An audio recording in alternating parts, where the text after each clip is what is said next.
Sorry if I'm going out of focus. Focus, focus. Darth Prime will like that. Focus.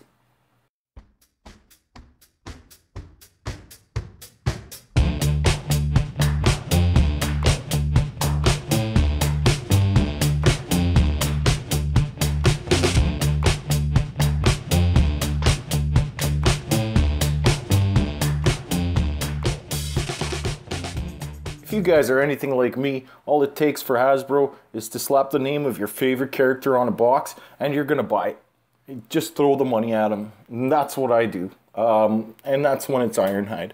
So I picked up this Ironhide. I definitely feel, now that he's out of package, that he's just not that good. Now, I have that happen to me a lot. Anyone who's followed Ironhide figures knows the trouble I'm going through. Masterpiece may be the same. But I'm going to do a live customization. Now, obviously it's not live, but where the live comes in is I'm going to keep track of how long it takes to make this guy look better, make him look more cohesive. Now, I'm not going for a crazy custom with this guy. I'm not doing like a full cover repaint like this Hound custom is, you know, completely covering all surfaces, changing all his colors. I'm going to work with these colors, but I want to make him look better. Something like this, like how Hotspot, he looks cohesive. He has nice breakup points of color. I think the only place he would benefit from some paint is in his forearms there. But otherwise, I think he looks right. This Ironhide with that black straight up chunk in the middle and lack of paint inside of the body, he doesn't look too cohesive. So I'm going to go through how I'm going to do that, and I'm going to tell you how long it takes. I'm not a big fan of either of these devices, and I have no intention of using him as a limb, so keep that in mind when I do modifications to this hand-foot thing, that this is not going to be used for limb in the future. This is going to be for a standalone Ironhide. But let's get started. Let's start that clock, and we'll see how long this takes. First off, disassembly does help. The cool thing with these guys is it's not hard to disassemble. You've got ball joints, so just take off any parts that you're going to be painting. I'm going to take these off, and this head, oh man, it pops off so easy. There's almost no effort in that. You also wouldn't believe how good it feels when you take something that you don't like an axe for Ironhide, and you go straight away to chopping it. I know I'm just going for it, but let's cut this girl up. Just cut with enough space that you can carve and finalize and sand to get what you want. This is all coming off. This I'm going to be making into something. We'll see how it looks when we're done. A little tip or trick is that I put on either a golf glove or a baseball batting glove when I do this. They have a great amount of grip for these little things. Plus, if you go a little wide, you're not going to cut yourself. I don't think I did that when I was doing my Leadfoot custom. So I've got that sanded to my liking. And just one little extra thing I'm going to do, I'm actually going to put a little hole in this peg, just so that I can use it oriented as a pistol if I'd like. It just gives me another little option. Pistol hole is done. I actually just used my hand. I didn't even bother going to get the drill. It went in so easily. I guess the plastic on Hasbro stuff just ain't that good. I will say you should keep a tea or coffee with you. Keeps you focused. Now I'm going to go punch this guy out. I am going to be punching this pin out that holds this thumb assembly together. Again, if you want to be able to use this as a foot or a hand in the future, do not punch this thing out. Now, about 75% of the time, the end that is more recessed is the side you should punch from. You'll know after a couple knocks if you see threaded material coming out here if you're doing the right side. If you try to punch through the one with the threads, you're going to have a tough time. Really, all you want to do is back it out. Okay, so the pin's out. I'm going to paint these. Now, you could very easily paint them up with the same silver paint that I'll be using later on. Paint them by hand. I find that does take a little longer to dry. Not a lot longer, but longer. Sorry for the noise. I'm going to use this. Now, I do have an air gun that I can paint with, but that involves me thinning out my enamels and painting. And for two little pieces like this, I love to just pick up a spray can. You can get either straight up enamels at your hobby store, or you can head down to just a local hardware store and use this kind of stuff that will basically attach to anything. I just suggest using this outside because it's a little dirtier of a method. Getting to know your paints is kind of a good thing too. Obviously, at this point, you want to do the paints that either are going to need 2 coats or take the longest to dry. Get them over with, right?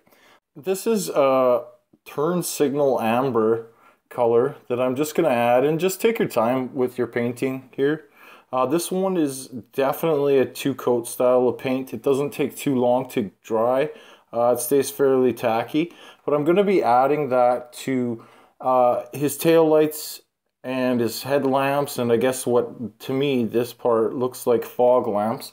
And I'm just putting a pretty thin coat in there. Oh, there's a little juice on that, boy. All right, so I mixed up some flat silver and some sky blue.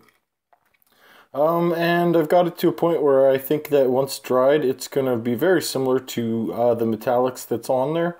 I usually just use these little caps that are, you know, from the top of like squirt bottles and stuff like that for my little mini mixes, so I could just throw them away if I have to. I'm just trying to get a color consistency, so basically you'll see some blue at least across the top.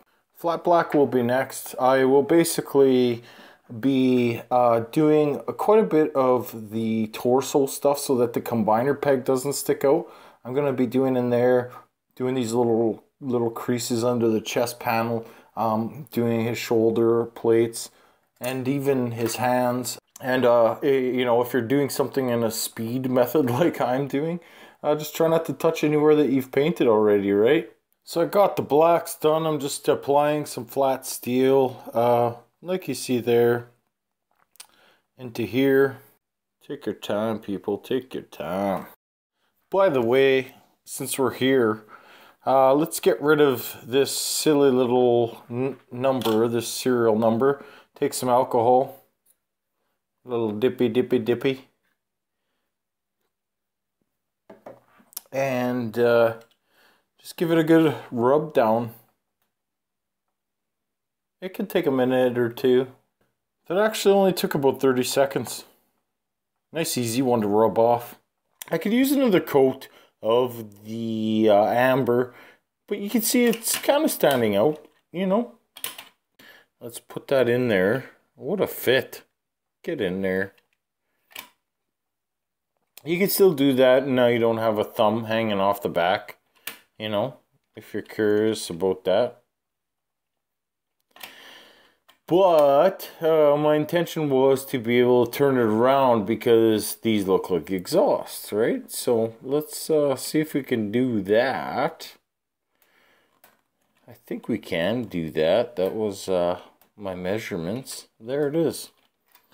So you have that option, and then this guy, and I'm glad I put that hole there, kind of looks like an exhaust. You can chuck that in the side.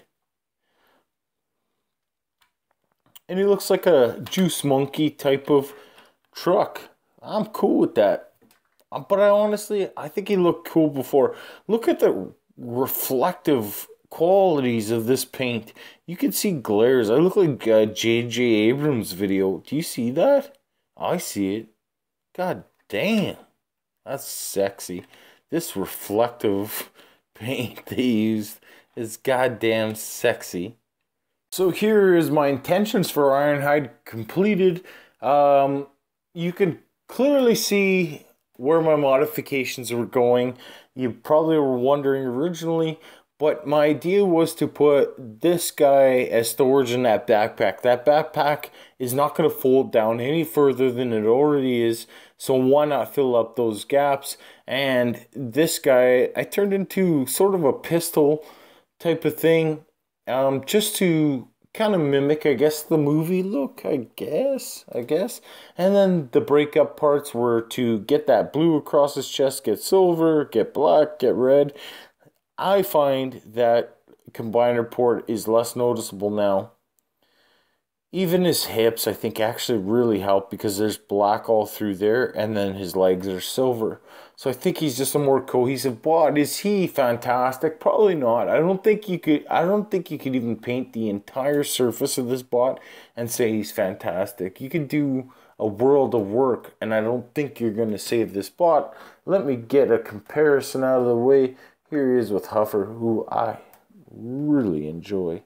But you can see that I'm trying to keep him in this vein. I don't want to take him out of this vein. Otherwise, I'm going to have to start painting him and then painting that guy and painting the other guy.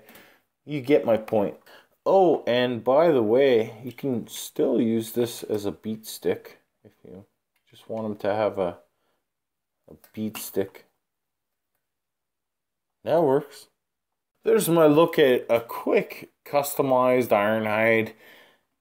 I think it's better than it was before, but I don't know if it works. So give me your opinion down below. Please write me. Tell me if you think this is worth 2 hours of my time or your time. I think it's better, but is it a complete success? I don't know. You tell me. I'd love to hear it. Thanks for watching. I'll see you guys soon. Cut the tip off and shove it in an existing hole